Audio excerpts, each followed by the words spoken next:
오늘 함께 나눌 말씀은 요한복음 6장 1절로 15절 말씀입니다. 요한복음 6장 1절로 15절 말씀 제가 읽도록 하겠습니다. 그 후에 예수께서 디베라의 갈릴리 바다 건너편으로 가시매 큰 무리가 따르니 이는 병자들에게 행하시는 표적을 보았음이로라.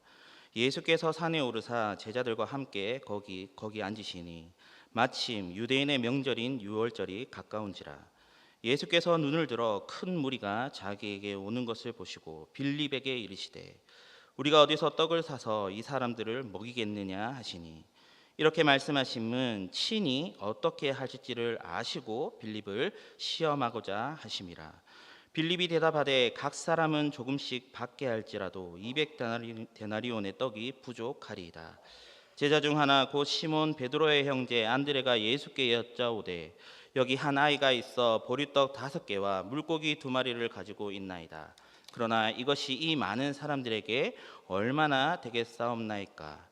예수께서 이르시되 이 사람들로 앉게 하라 하시니 그곳에 잔디가 많은지라 사람들이 앉으니 수가 5,000명쯤 되더라. 우리 함께 읽도록 하겠습니다. 예수께서 떡을 가져 축사하신 후에 앉아있는 자들에게 나눠주시고 물고기도 그렇게 그들의 원대로 주시니라.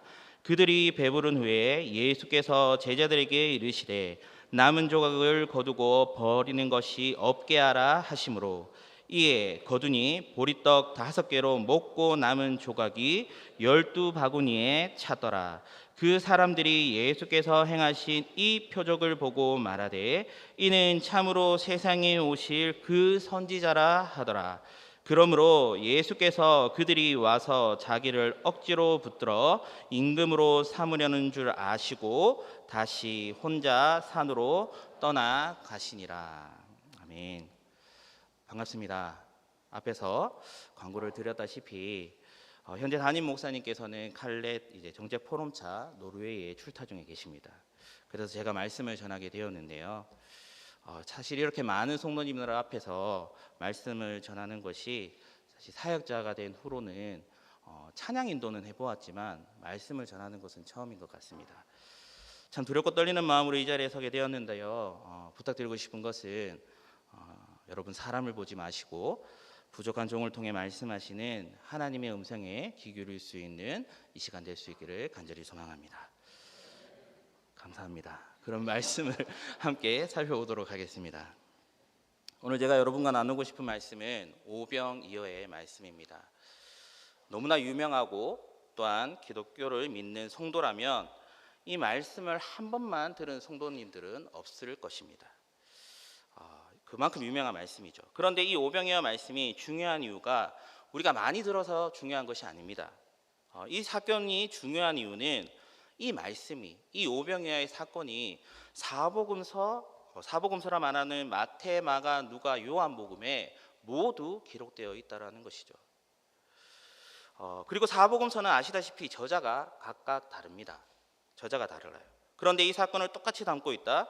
분명 저자마다 이 사건을 중요하게 여겼다라는 것을 우리는 알 수 있다라는 것입니다. 그런데 사복음서 중에 왜 하필 요한복음이냐? 왜 요한복음을 선택했느냐? 이유는 복음서 저자마다 이 사건을 바라보는 관점이 다르기 때문이죠.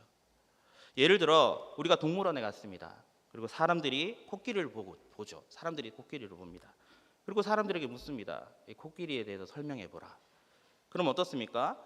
코끼리의 앞쪽을 보는 사람은 코끼리의 앞쪽을 말할 것이고 코끼리의 뒤쪽을 보는 사람은 뒤쪽을 말하게 된다는 것이죠. 그런데 사람들마다 보고 말하는 것은 달라도 어떻죠? 사람들이 말하는 그 말은 코끼리라는 것은 변함이 없다는 것입니다. 그래서 복음서에 기록된 오병이어의 사건을 자세히 보시면 저자마다 이 사건을 바라보는 관점이 조금씩 다르다는 것을 알 수 있는데요. 그런데 공간복음이라 하는 마태, 마가, 누가복음 이 저자는 비슷한 관점으로 이 오병이어의 사건을 바라보고 있습니다. 그것은 바로 이 오병이어의 사건이 예수님께서 무리의 불쌍함을 보시고 또한 그들의 필요를 채워주시는 관점으로 기록하고 있다는 것이죠. 그런데 요한복음은 어떻습니까? 예수님께서 무리의 굶주림이나 그들의 어려운 상황에 대한 이야기는 없어요. 무리가 예수님을 따르는 이유와 또한 예수님께서 제자들에게 질문하고 대답하는 것을 기록하며 예수님께서 5천 명을 먹이신 이 말씀이 기록되어 있다라는 것입니다. 즉 오늘 우린 요한복음에서 기록하고 있는 이 오병이어의 말씀을 통해서 그리스도를 따르는 삶이란 어떠한 삶인지를 우리 말씀을 통해 함께 살펴보도록 하겠습니다. 여러분 그럼 먼저 2절을 보실까요? 이렇게 말씀합니다. 큰 무리가 따르니라고 말하고 있어요. 큰 무리, 많은 사람들이 따랐다라는 것을 알 수 있습니다. 그런데 여러분 이 큰 무리의 숫자가 몇 명이 모여서 예수님을 따르고 있다라고 본문은 기록하고 있습니까? 10절을 보시면 5천 명이라 말씀하고 있습니다. 그리고 병행구절이라 말씀하는 마태복음 14장 21절에는 이렇게 말해요. 여자와 어린이 외에 5천 명이다 라고 말합니다. 그렇다면 예수님을 따르기 위해 현재 모인 사람의 수가 남자만을 남자 기준으로 성인 남자만을 기록했다라는 건데 여자와 어린이를 포함했다면 몇 명이었을까요? 대략 10,000명에서 15,000명이라는 것을 우리는 추측할 수 있습니다. 그리고 이런 많은 사람들을 아이가 쥐고 있던 보리떡 5개와 물고기 2마리로 이 무리를 먹였다라는 것은 정말 여러분 엄청난 사건이라는 것이죠. 그렇다면 우리는 2절을 보고 이런 질문을 할 수 있습니다. 왜 이 큰 무리는 예수님을 따랐습니까? 2절에는 그 이유에 대해 정확하게 기록하고 있습니다. 이렇게 말씀하죠. 이는 병자들에게 행하시는 표적을 보았습니다. 즉 이들이 예수님을 따르는 이유는 예수님께서 병든 자를 고치시고 과부의 아들을 살리시고 또한 12 제자를 파송하며 그들로 인해 복음을 전하게 하신 그 복음을 듣고 여러 표적들을 행하신 예수님의 모습을 보고 이 많은 사람들은 예수님을 따랐다라는 것입니다. 확실한 것은 이 무리들은 예수님을 자신의 구원자로 믿고 따른 것이 아니라 그리스도의 표적을 보고 따랐다라는 것이죠. 그런데 여러분 4절을 보시겠습니까? 사도 요한은 이 사건이 일어난 시기에 대해 말씀하고 있는데 언제라고 이야기하고 있습니까? 바로 유월절이 가까워졌을 때라고 말을 하고 있습니다. 신기하게도 복음서 중에 이 시기에 대한 이야기를 한 사람은 사도 요한이 유일합니다. 그렇다면 왜 사도 요한은 이 사건이 일어난 시기에 대해 말씀하였을까? 여러분 2가지로 해석할 수 있습니다. 첫 번째로는 이 오병의 사건이 여러분 요한복음 5장 1절을 보시면 이렇게 말씀하는데 그 후에 유대인의 명절이 되어 예수께서 예루살렘에 올라가셨다라는 것을 기록하고 있습니다. 이 말은 요한복음 5장 1절이 예수님이 제2차 갈릴리 사역을 기록하고 있다라는 것을 말씀하고 있어요. 그런데 본문에 와서는 어떻습니까? 6장 1절을 보면 또다시 그 후에 라고 말씀하며 4절을 보시면 6월절이 가까워졌다라는 것을 알 수 있어요. 그렇다면 5장과 6장 사이에는 어떻습니까? 공간이 비는 기간이 있는데 1년의 시간이 비었다라는 것을 알 수 있어요. 그만큼 1년 동안 하나님께서 3차 갈릴리 사역으로 많은 사람들에게 하나님의 표적을 보여주셨다는 것을 우리는 알 수 있다는 것입니다. 그런데 2번째 이유가 있습니다. 그것은 바로 유월절이 가지는 의미라는 것이죠. 여러분 유월절이 어떤 명절입니까? 구약 성경 출애굽기를 보시면 하나님께서는 이스라엘을 애굽으로부터 구원하시기 위해 무엇을 내리십니까? 마지막 10번째 재앙인 장자의 죽음에 대한 재앙을 내립니다. 하지만 이것을 피할 수 있는 방법을 하나님께서는 모세를 통해 말씀하셨죠. 그것은 바로 어린 양의 피를 문설주에 바른 집은 장자의 죽음을 피할 수 있다라는 것입니다. 그렇게 어린 양의 피를 문설주에 바른 이스라엘 백성들은 어떻습니까? 장자의 죽음을 피하고 이 장자의 재앙이 있은 후에 이스라엘 백성들은 애굽에서 출애굽을 하게 된다라는 것이죠. 하나님이 구원하여 주신 그 의미가 바로 유월절 의미라는 것입니다. 그런데 여러분 사도 요한이 이 유월절이 가까워졌다라고 말하는 이 기록을 말한 것이 오늘 본문에서 어느 부분입니까? 무리들이 표적을 보고 예수님을 따랐다라고 말한 뒤에 이것을 기록하고 있습니다. 무슨 의미일까요?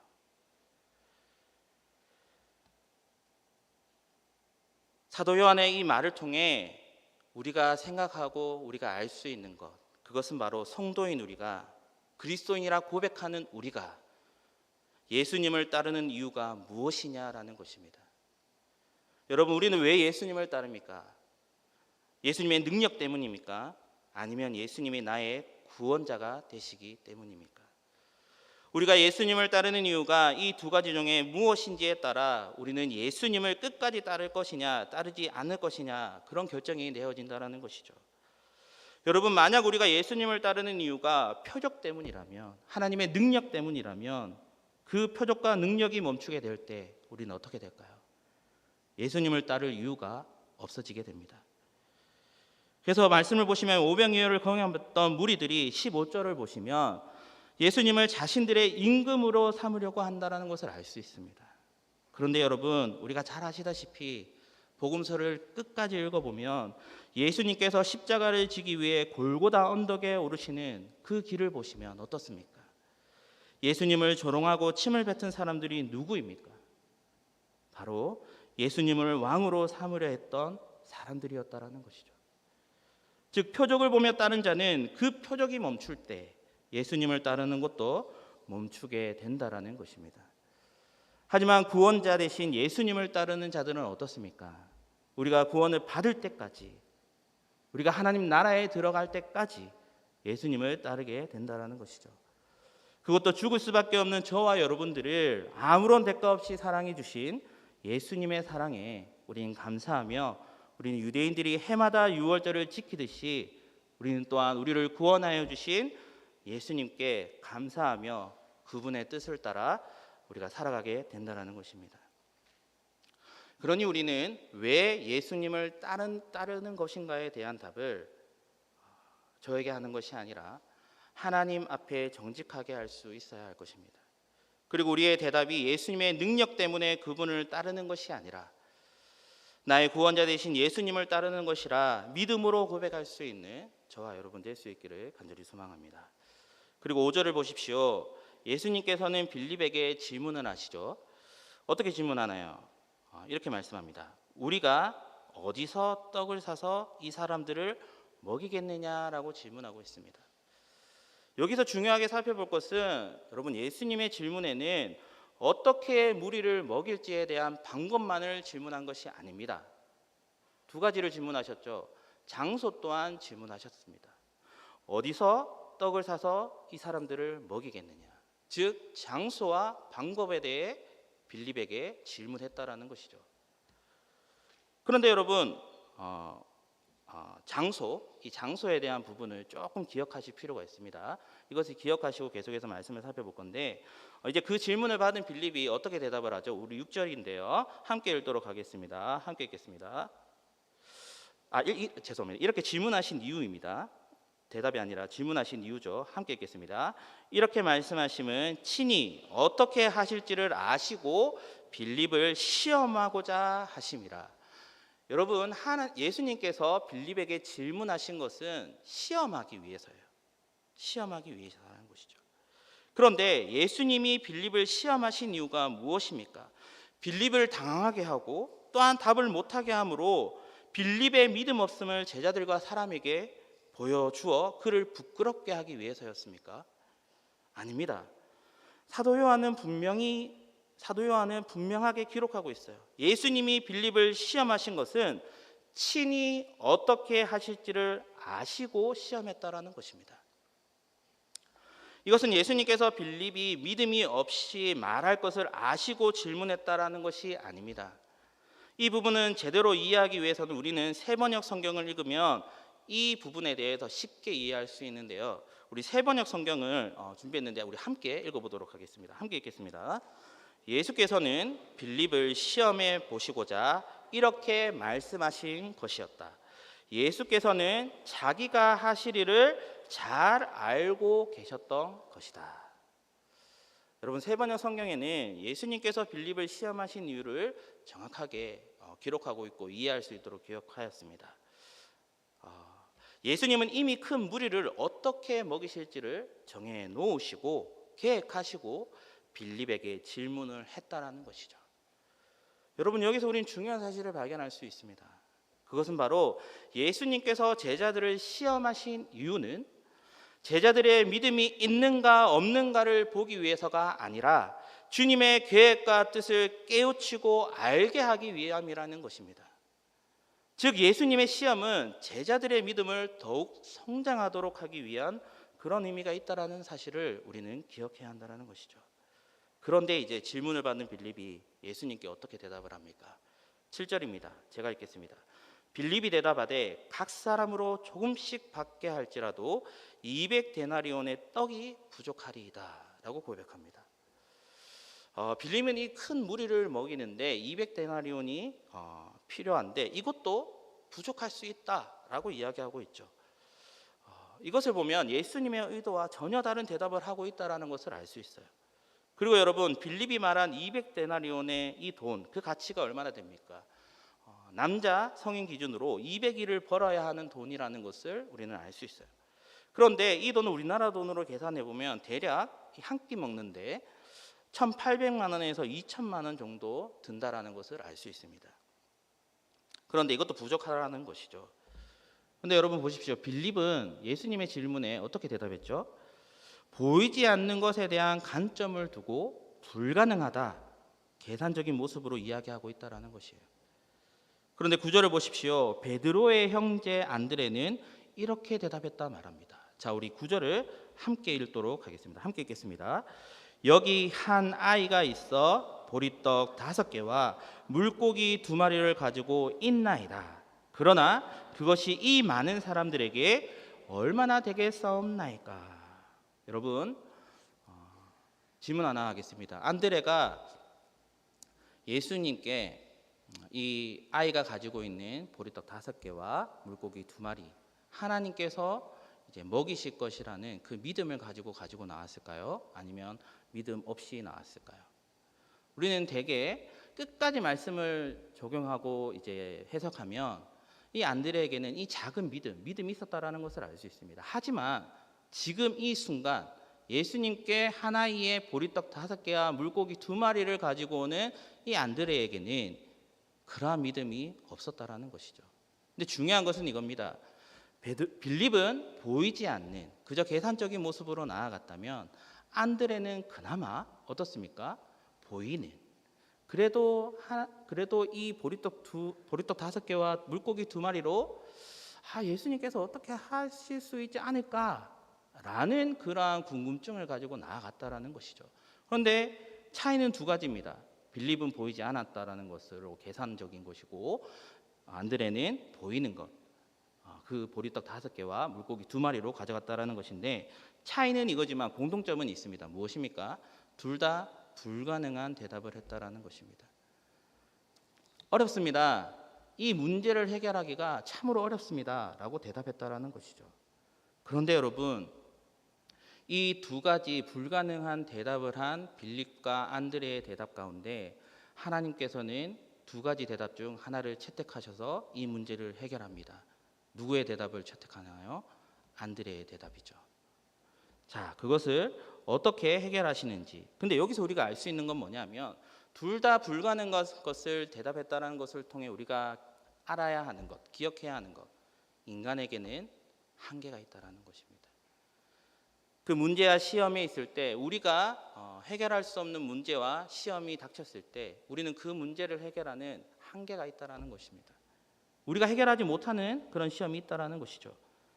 그런데 그런 한계와 불가능한 상황 가운데 하나님께서는 안드레의 그 대답을 채택하셔서 그 문제를 해결하시는데 어떻게 해결하는지 우리 한번 살펴보도록 하겠습니다. 10절과 11절 상반절까지 우리 함께 읽도록 하겠습니다. 함께 읽겠습니다.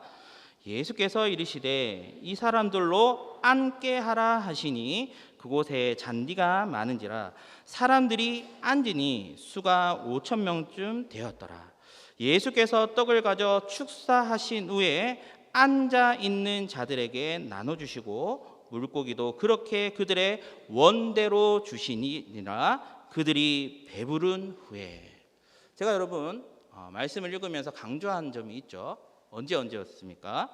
이 사람들로 앉게 하라. 그리고 앉아 있는 자들에게 나눠 주시고 그 떡과 물고기들을 그들에게 어떻게 주셨죠? 원대로, 원하는 대로.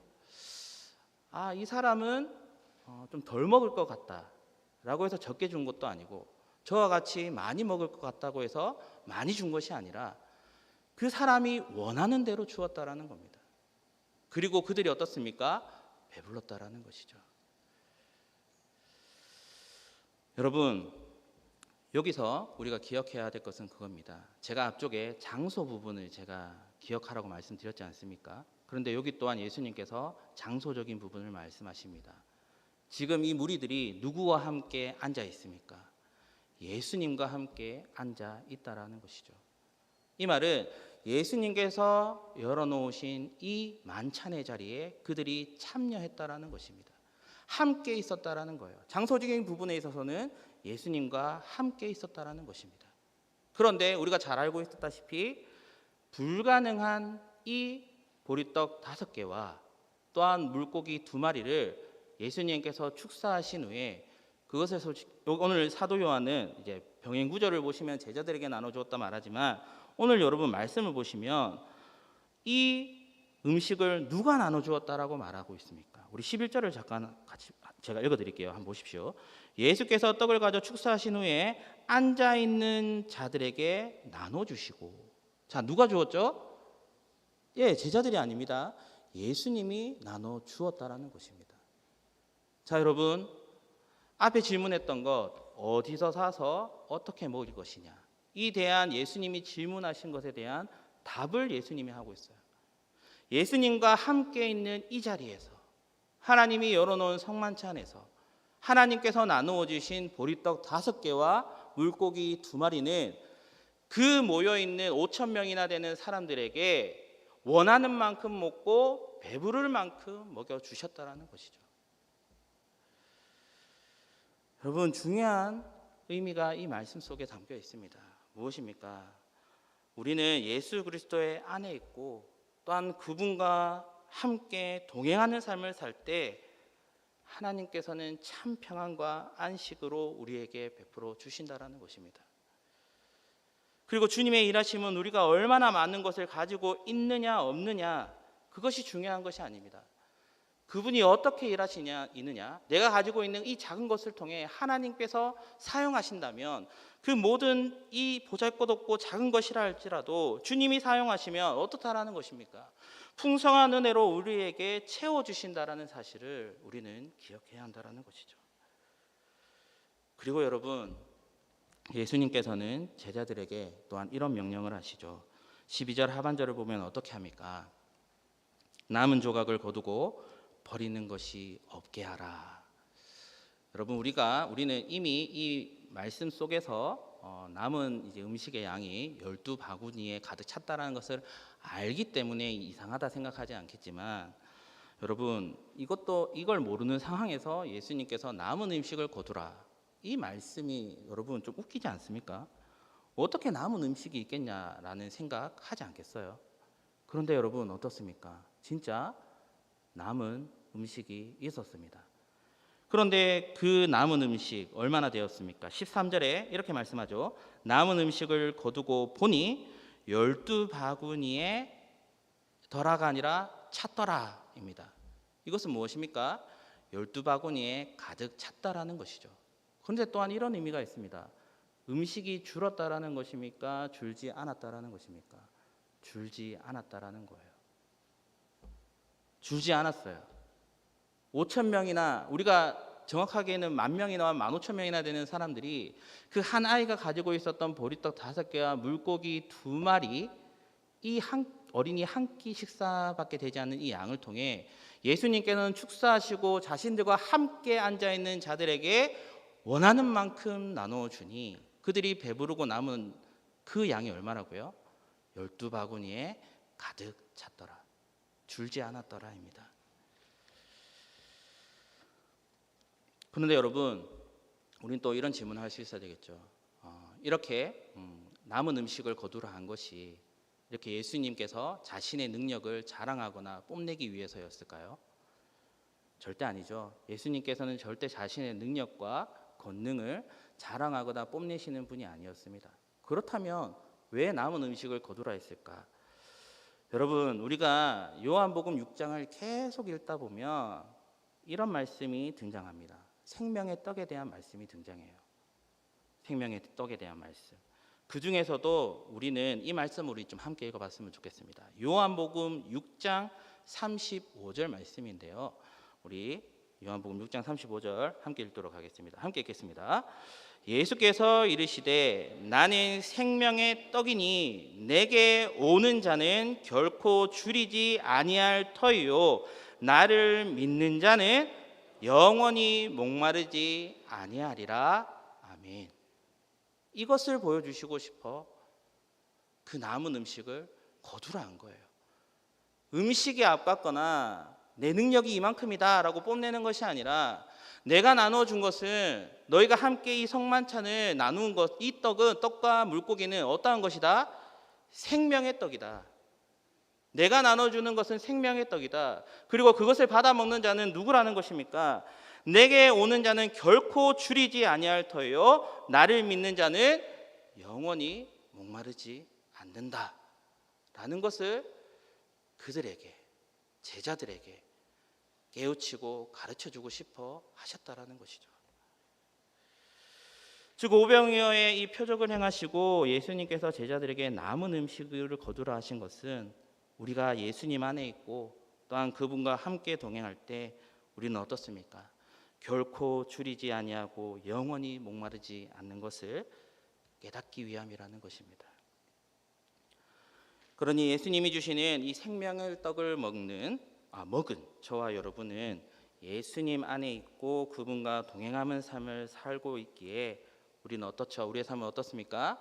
결코 줄이거나 목마르지 않는 삶을 살아가게 된다는 사실을 우리는 기억하시고 우리가 주님께 온전히 사용되어지도록 우리가 말씀과 기도를 통해 그분의 뜻을 알고 그 뜻에 순종하며 그분이 베풀어 주시는 그 풍성한 은혜를 누리며 이번 한 주를 살아갈 수 있는 저와 여러분 될 수 있기를 소망합니다. 끝이 아닙니다. 끝났으면 좋겠지만 끝이 아니에요. 딱 하나만 더 봤으면 좋겠는데 여러분 14절과 15절을 보십시오. 그곳에 있는 많은 사람들이 오병이의 표적을 보고 어떻습니까? 이는 참으로 세상에 오실 그 선지자라는 것을 알고는 예수님을 어떻게 하려고 하죠? 15절을 보시면 예수님을 억지로 붙들어 임금으로 삼으려 했다라는 것을 알 수 있어요. 정중하게 모신 것이 아니라 억지로입니다. 강제로예요. 강제로 임금으로 삼으려고 했다라는 것인데, 자 여기서 우리는 14절을 보시면 그 모인 사람들이 예수님을 구약에서 예언하는 선지자로 알게 되었다라는 것까지는 좋습니다. 그런데 15절을 보시면 어떻죠? 그들이 선지자로 오실 메시아에 대해 오해하고 있었다라는 것입니다. 그들이 예수님을 왕으로 세우려고 했던 이유가 무엇입니까? 표적 때문이에요. 그리고 이 5천 명이나 되는 이 사람들을 한 아이가 먹을 만한 그 보리떡 5개와 물고기 2마리로 먹이시니까 그들은 어떻습니까? 드디어 오셨다. 우리를 로마의 압제로부터 그들을 쓰러뜨리시고 또한 우리가 이 세상을 다스릴 수 있는 그런 민족으로 세워줄 그 메시아가 바로 예수님이구나 라는 것을 알았다라는 것입니다. 그런데 이들이 예수님을 왕으로 세우려 했던 것은 처음과 끝도 그렇지만 예수님의 능력 때문이에요. 그 능력으로 예수님을 자신들의 왕으로 삼으려 했다라는 것이죠. 하지만 그것이 아니죠. 예수님은 왜 이 땅에 오셨습니까? 이 유대인들, 이스라엘 백성들만 구원하시는 것이 아니라 이 세상 모든 민족에게 복음을, 예수 그리스도의 사랑을 전하며 그 생명의 떡을 나누어 주시고자 이 땅에 오신 것 아니겠습니까? 그래서 여러분 예수님의 모습 어떻습니까? 15절 마지막을 보시면 이렇게 말씀하죠. 다시 혼자 산으로 떠나가시니라. 다시 혼자 산으로 떠나가시니라입니다. 여러 번 반복되었다라는 것이죠. 항상 무리들이 표적을 보고 자신을 왕으로 삼으려고 할 때 예수님은 어떻게 하셨다라는 것이죠? 산으로 올라가셨다라는 것입니다. 그런데 여러분 예수님이 다시 산으로 가셨다는 것을 보면 우리는 예수님이 참으로 외로운 길을 걸으셨다라고 생각할 수 있습니다. 하지만 여러분, 예수님이 홀로 산에 가신 이유 무엇이었습니까? 하나님과 함께 하기 위함이었습니다. 즉 예수님이 혼자 있으심은 하나님과 함께 계심임을 우리는 기억해야 합니다. 그러니 예수님은 혼자 있는 것은 외로운 것이 아니라 하나님과 함께 하심이기에 누구보다 풍성한 은혜 가운데 있었다라는 것을 우리는 기억해야 합니다.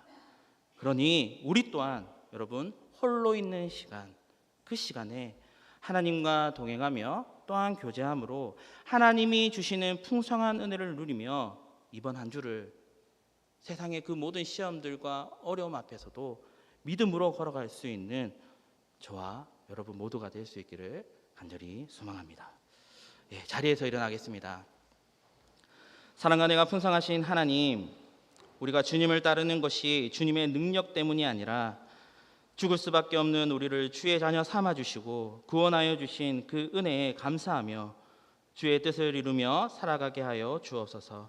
주님, 결코 줄이거나 목마르지 않도록 은혜 베풀어 주신 주님, 우리의 삶을 온전히 누릴 수 있는 삶이 되어지게 하여 주시고 우리 주님을 우리의 길이요 진리요 빛이 되어 주시는 살아계신 하나님 아버지로 여기며 우리가 믿음 가운데 살아가게 하여 주옵소서.